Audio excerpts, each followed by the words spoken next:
চলে আসলাম German white hybrid ঘাসের জমিতে। দেখতেই পারতেছেন জমিতে প্রচুর পরিমাণ ঘাসের ফলন, কানায় কানায় পূর্ণ। এটি মূলত শুকনো এবং পানি উভয় জমিতে এই গাছটির ফলন খুব ভালো হয়। আমরা যারা গরু, ছাগল, মহিষ, ভেড়া লালন পালন করে থাকি, আমাদের ঘাস চাষ করা কিন্তু অত্যন্তই জরুরি। তো আমরা কি ঘাস চাষ করব, কোন জমিতে কোন ঘাস ভালো হয়, তো এটি কিন্তু মূল একটি বিষয়।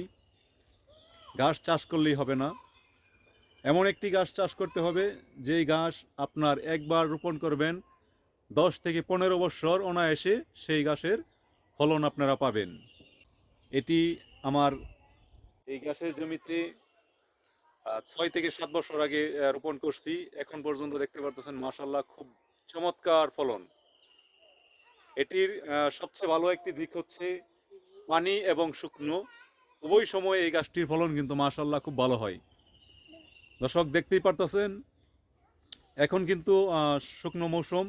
এই দেখেন, এই যে আমার এই জমিগুলো এদিক দিয়ে দেখা যাচ্ছে, এদিক দিয়ে ঘাস কাটছি, একেবারেই শুকিয়ে গেছে, মাটি কিন্তু একেবারে শুকনো। আর এই শুকনোর ভিতরেও দেখেন কি ফলন হয়েছে, প্রচুর পরিমাণ ফলন কিন্তু দেখেন, প্রচুর পরিমাণ ফলন। তো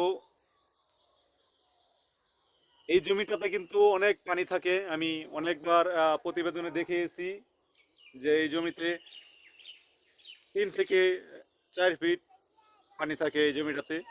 তখনও কিন্তু খুব ভালো ফলন হয়েছিল। আর এখন শুকনোর মৌসুম, এখনও কিন্তু মাশাআল্লাহ খুব ভালো ফলন।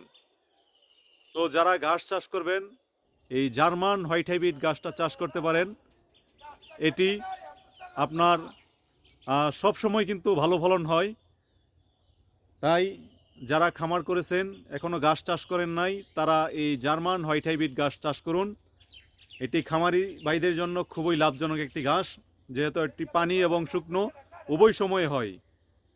তো এই ঈদের মৌসুমে যারা বাড়িতে আসছেন, অনেক ভাই চাকরি বাকরি করেন, বাড়িতে 2টা 4টা গরু লালন পালন করে, তো সেই ভাইদেরকে বলছি, এখন যেহেতু আপনারা ছুটিতে আসছেন, একটু সময় পেয়েছেন, আপনারা পরীক্ষামূলকভাবে 1 থেকে 2 শতাংশ জমি হলেও এই জার্মান হোয়াইট হাইব্রিড গাছটা চাষ করে দেখুন।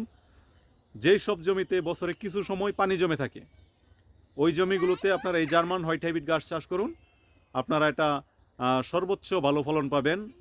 যাদের এই গাছের কাটিং লাগবে, স্ক্রিনে দেওয়া নাম্বারে যোগাযোগ করবেন। আমি কুরিয়ান সার্ভিসের মাধ্যমে সারা বাংলাদেশে এই গাছের কাটিং পৌঁছে দিয়ে থাকি। সকলে ভালো থাকবেন। আল্লাহ হাফেজ।